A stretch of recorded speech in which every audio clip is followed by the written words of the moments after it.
జొన్న కంకి తూళే పడినట్టు కన్నులలో దూరి తొలచితివే.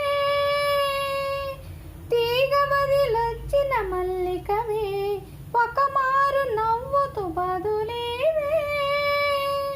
పెదవిపై పెదవుంచి మాటలను చుర్రుకొని వేళ్లతో వత్తిన మెడపై రగిలిన తపమిక పోలేదు. అరే మెరిసేటి రంగు నీది, నీ అందానికి ఎదురేది. నువ్వు తాకే చోట తీపెక్కులే, ఇక ఒళ్ళు మొత్తం చేయవలెను పుణ్యమునే. నెల్లూరి నెరజానా నే కుంకుమల్లే మారిపోనా. నువ్వు స్నానమాడ పసుపులాగా నన్ను కొంచెం పోసుకోవే. నీ అందెల కొమ్ము